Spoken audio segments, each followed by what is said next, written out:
Tact and skill in handling people in this fast-changing world must keep pace with the great pageant of industrial and scientific progress of today. Yet it does not require the use of magic or mystery. The same fundamental principles govern the handling of all kinds of human relations, whether they are applied to manufacturing, wholesale, retail, executive, sales, supervision, management, or social connections.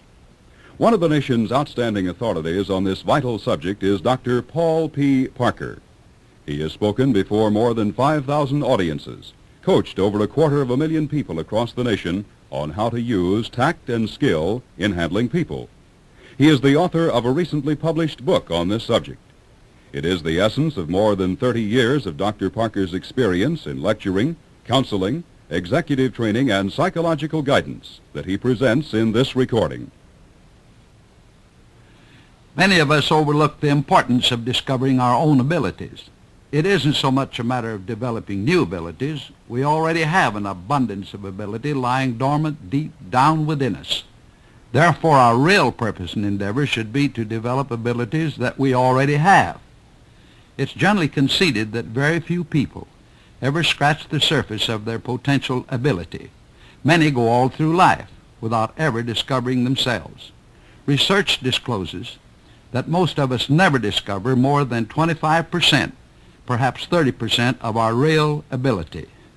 There are millions of people who take jobs and stay with them for a few weeks, months, maybe even a year, then become discouraged and quit because of some personality in the organization or some other imaginary excuse. They start all over again in an entirely different kind of business. Thus, they lose the benefit of the training and knowledge obtained in the job or business they just left. Why do people do this? The answer is very simple. They do not think one half enough of themselves. They don't have enough faith, enough confidence, or enough respect for themselves. Many of us do not realize that the mind acts according to its own conception of itself. If our own concept of ourselves is small, then we will do and have small things. On the other hand, if we have a larger concept of ourselves, we naturally will do bigger things and attract the better things of life. You don't need to leave your present environment, your home, your business, or your job in order to find your opportunity. Your fortune, too, may be right in the very palm of your hand, but it can slip through your fingers like the sand through a child's hands if you procrastinate, waiting for the time to be just right to do something about it.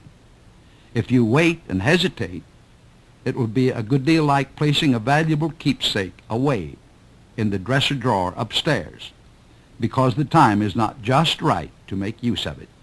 Then, after the years go by, and you go for the keepsake, you will in all probability find it has crumbled to pieces. So it will be with us if we fail or hesitate to improve ourselves in advance over and above the requirements of our present daily jobs. Technical knowledge versus handling people. Let's unmask the illusion that success is altogether a matter of technical knowledge, or that all we ever need to know is what I like to call the screws, nuts, bolts, and wiggle pins about our jobs, profession, or undertaking. We're told by some of the world's ablest men that all the technical knowledge we can cram into our minds, while indeed important, still does not exceed in value to us any more than 1/4 of our qualifications. The other 3/4, making us full-fledged, is our ability to handle people, meaning get others to do what you want them to do without confusing or irritating them.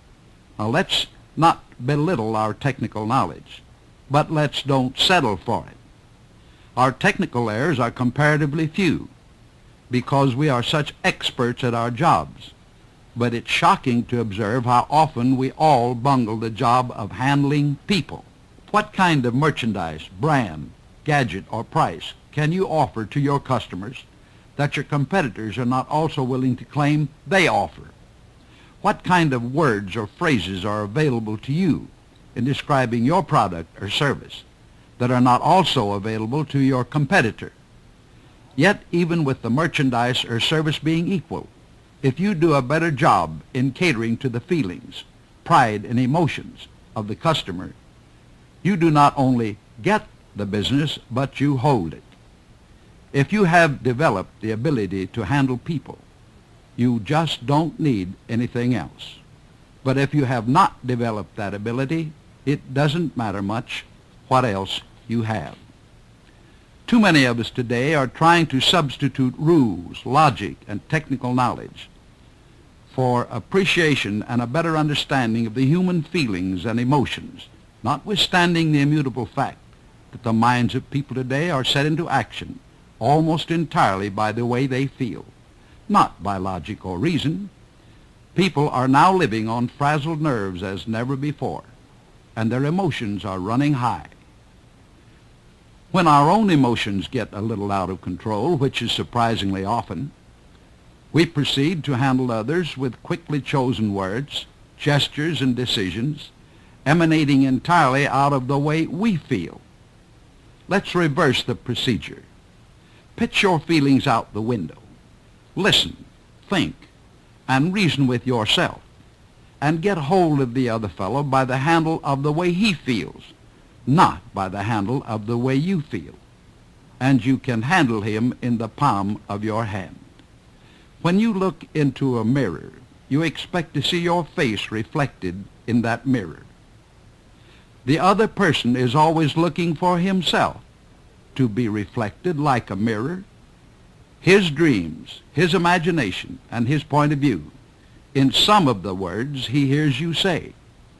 Between your remarks that have to be based upon logic, rules, regulations, and instructions, put in some phrases that will have a direct bearing upon his pride, feelings, and emotions. Then you will be surprised how quickly he will acquiesce. Think of how mad you can get quickly. Then think of how happy and jubilant you can become quickly, all if just the right things happen at the right time. Now you have a yardstick with which to measure the wide range of human feelings, and you can see the opportunity and importance of handling people by the way they feel.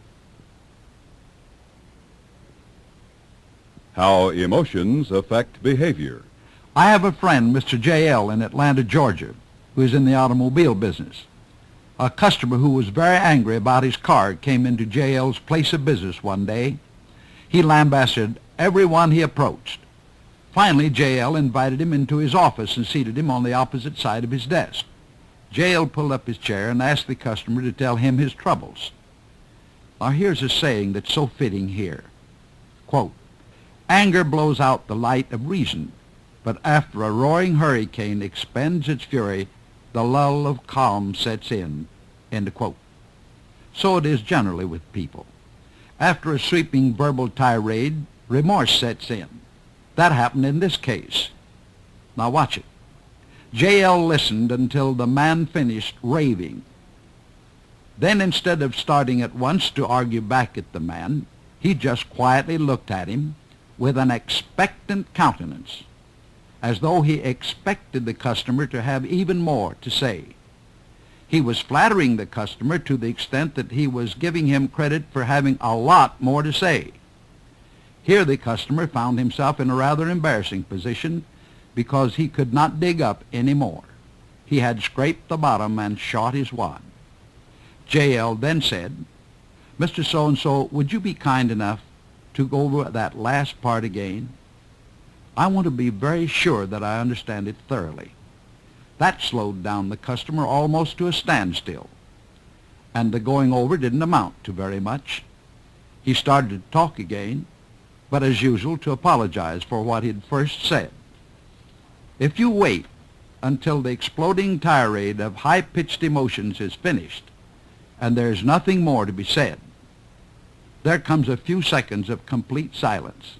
If you don't break that silence and let the other fellow do it, you will find he will feel remorseful and try to make apologies.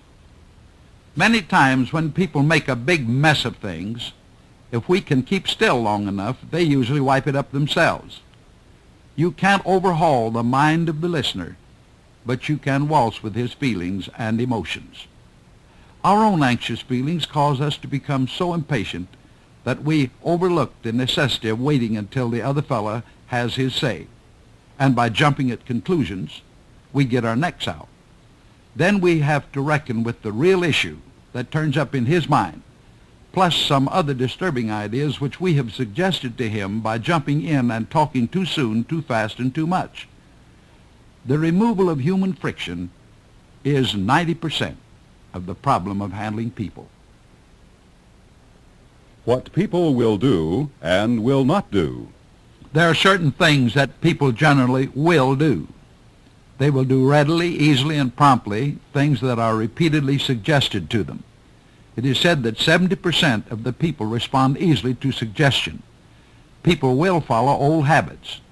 They will follow old slogans and repeat spectacular remarks, often mentioning them as their own. Because vanity is one of the chief traits of people, they will work hard to establish superiority. This is a good trait. These are some of the things that people generally will not do. They will not look beyond their own self-interest. Their first thought is, where do I come in? Or what will I gain? New ideas have hard sledding because people will not accept changes willingly. It is conceded that people are negative by nature. They will not fight for an issue if they can possibly fight against it. People will not differ from the crowd. Therefore, we can appreciate the truth of the old saying, people follow like sheep. People will not usually exert themselves beyond the point of absolute necessity, and they will not act unless they are prodded. There is an abundance of human reactions we can classify as general, and there are many exceptions to the general rule. However, we should make plans and policies according to the general rule of things, not by the exceptions. If we gear our conclusions, business plans, or operations to the exceptions, we are doomed to failure. As a general rule, this is the way to handle the little fellow who thinks he is a big shot. Don't say, I'm going to prove it to you. Isn't it hard enough to prove something to the listener without warning him in advance, in which case he may build up a stone wall of defense or close his mind? Then, with all the logic and reasoning at our command, we will be unable to penetrate that stone wall. In making a presentation to the listener, many of us strive to impress upon him that we are salesmen. We would be able to make much better progress if it were possible for us to have written across our chest the words, I am not a salesman. Most buyers do not want to deal with the man who gives the impression that he is capable of exercising his influence over them. People like to feel that they are buying or making decisions on their own judgment as a result of the information the salesman has given to them. One of the most difficult to handle is the little fellow who thinks he's a big shot. Approach him in this way. Now, Mr. Bowman, I have an idea I want to explain to you. In all probability, you already know about it and have long ago forgotten about it, but this is the idea. Then proceed to explain it. The little fellow will listen real well. You've flattered him by first telling him that he probably has already thought about it, used it, or knew about it before. He will now be more susceptible. It's much better not to appear that you have definitely set out to convince him. People must be convinced as if you convinced them not, and ideas unknown to them proposed as ideas forgot. How to handle an argument. Let the other fellow do most of the talking. When we repress the other fellow's ideas or opinions by making him hold back and wait while we talk, then what he thinks he wants to say becomes tremendously exaggerated in importance. Let him have his say first. Don't interrupt with a crushing, surefire comeback while the iron's hot. While listening, don't show a belligerent attitude. If the expression on your face reflects an argumentative attitude, it will destroy your chance to persuade. Your real object is not to defeat, but to persuade. In the very beginning, ask questions instead of talking too much. When the other person propounds a controversial point and lays it in your lap, don't be too quick to defend. On the other hand, in a friendly modulated tone of voice, ask him why, or what makes you think so. Seldom is he prepared to answer because his thinking has been devoted to emphasizing his point. Asking questions in the first part of an argument forces your opponent to disclose his main defense. In practically all discussions, the final conclusions are made from what is said in the last part. Therefore, have your say last. A good listener wins arguments and makes friends. People would rather have you listen to what they have to say than to have you do what they want you to do. If you can talk, you can handle people. If you can listen too. Listen this way. Drop everything. Don't write. Don't direct someone. Don't light a cigarette or look out the window. Lean forward slightly. Look straight at the speaker and listen with a sparkle in your eye, as though you might be thinking, gee, this is the most wonderful thing I ever heard in all my life. Just pour it on. Drink in his remarks with intense interest. Such an audience will be so flattering that he will think to himself, my, isn't he a nice fellow? Or isn't she lovely?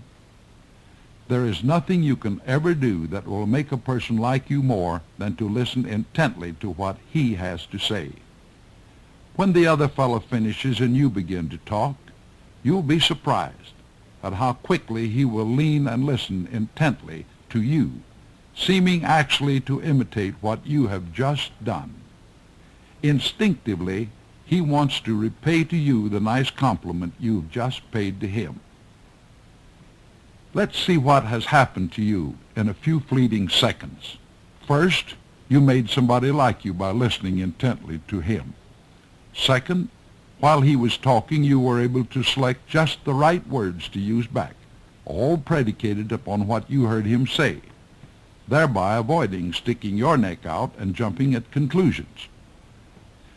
Third, you prepared for yourself an unprejudiced, receptive, kindly, and open-minded audience.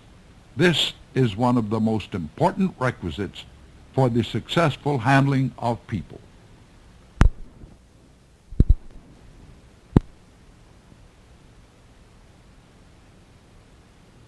Losing attention.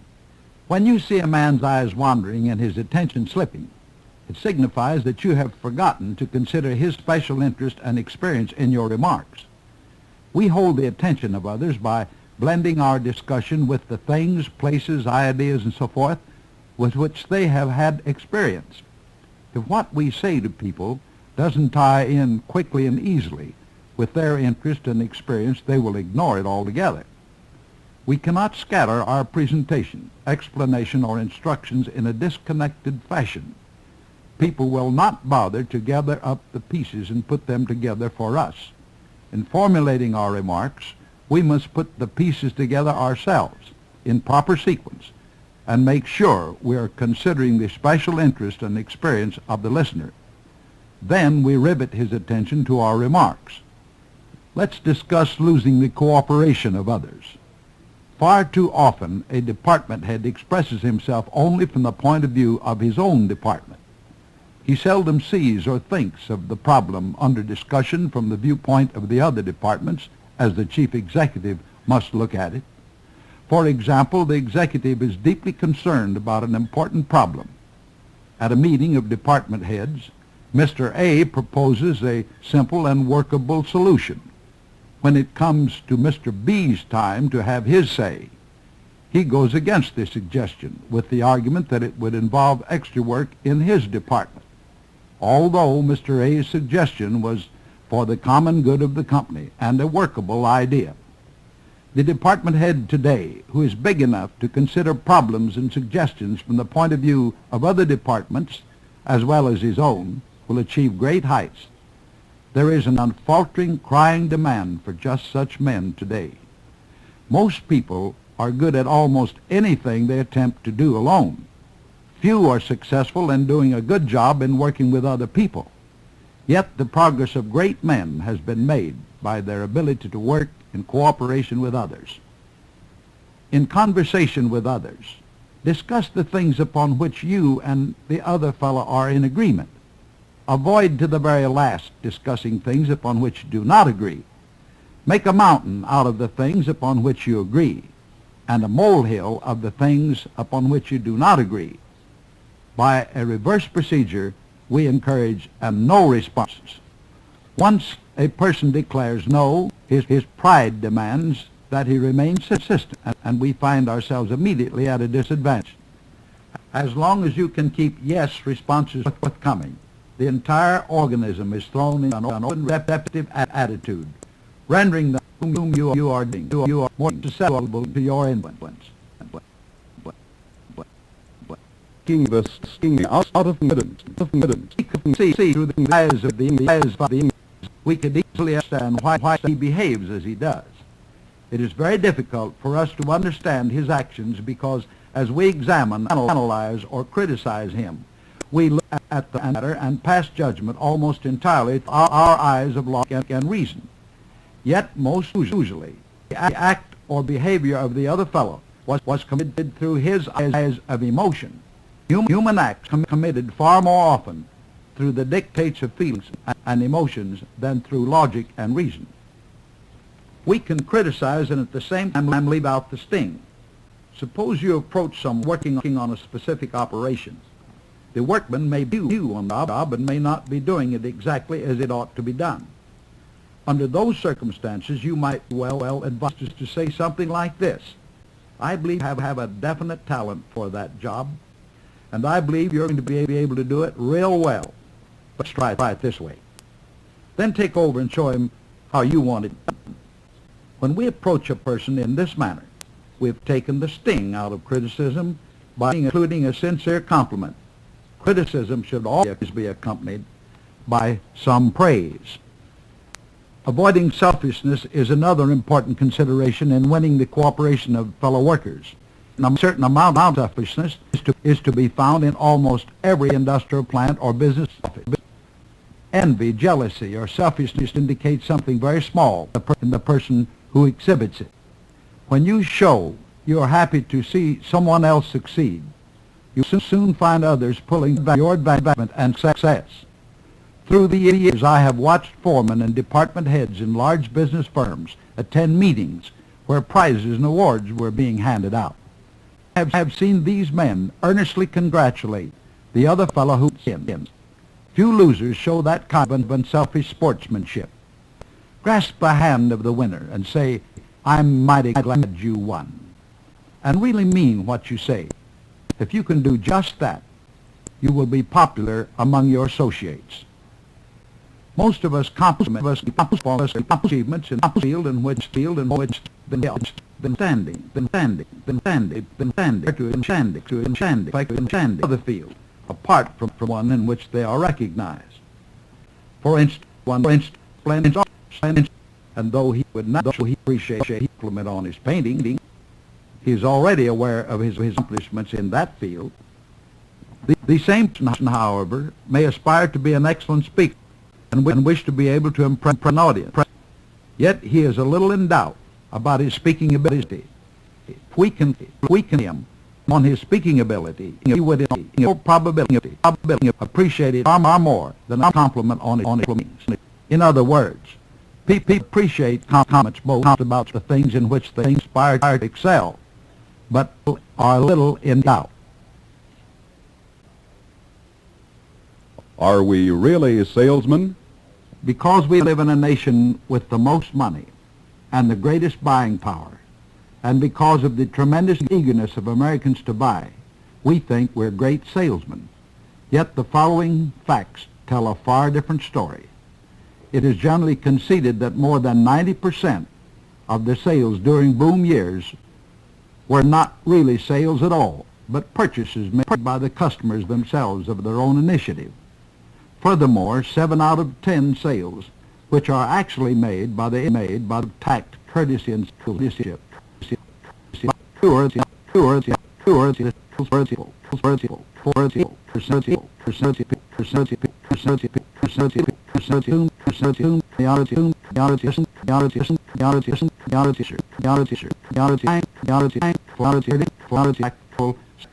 personnel.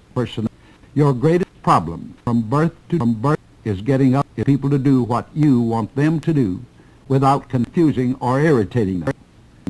Salesmanship, notwithstanding all the phrases that are used that are vain attempt to define it some other way.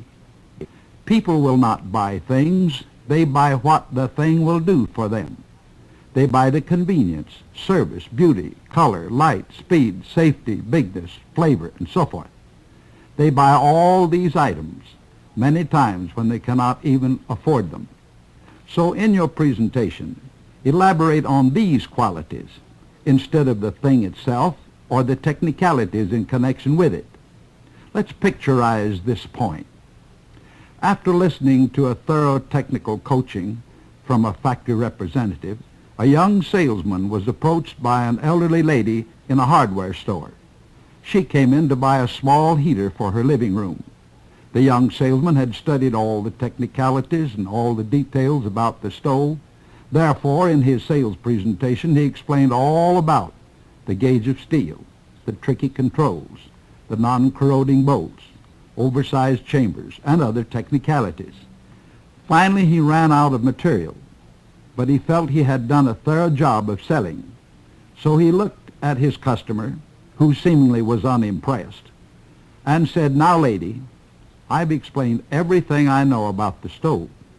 Would you like to know anything more about it?" The old lady looked at him and said, "Yes. Will it keep an old lady warm?" She, like other customers, was interested not in the technicalities of the thing, but what it would do for her. In your efforts to influence and convince people, there may be several points you wish to get over to them. Some salesmen plow into their presentation with point following point in rapid succession, and with the stress on price, technicalities, and cold logic. Each feature point should be followed immediately with a forceful explanation of just how that feature would benefit the customer from the standpoint of convenience, safety, speed, beauty, service, and what have you. It's the way in which you tie these points to the feelings, experience, interest, pride, and other wants that really influences him. It's not what you say to people that counts. It's what they believe of what you say that really counts. Keep in step with your listener. In your effort to get a point across to your listener, whether it's a customer, someone working under your supervision, your friends, or associates, it's necessary to keep in step with their minds. When we approach people or they approach us, many times their minds are running in a direction far different from that of our own. Let's use following as an example. If you were attempting a slowly moving freight car or streetcar while it's in motion, you would not run at it at right angle. If you did, by the time you reached the car, it would have gone by, and you would land on the ground. To make an effective landing, you would run alongside that car or vehicle in the same direction and at the same speed at which it is moving. So it is with the minds of men. If you approach a man from one direction while his mind is going in an opposite direction, a clash of minds usually results. The other person will not slow down or step up his speed of receptivity or understanding to synchronize with your speed of presentation. The solution is in your hands. Your problem is to watch the other fellow and try to discover what he is thinking, taking into consideration his appearance, actions, looks, and by all means his words. Try to judge his speed of receptivity. Then, as you present your point of view, you are more likely to make an effective mental connection. If we fail to get in step with the listener's mind, it is quite likely we will confuse and sometimes irritate him. Such negligence on our part often leaves an opening for others to jump at conclusions as to the real purpose and meaning of our presentation. Now let's put these principles to work and get a nose ahead. Success is not so difficult because there are so few making an all-out effort for it.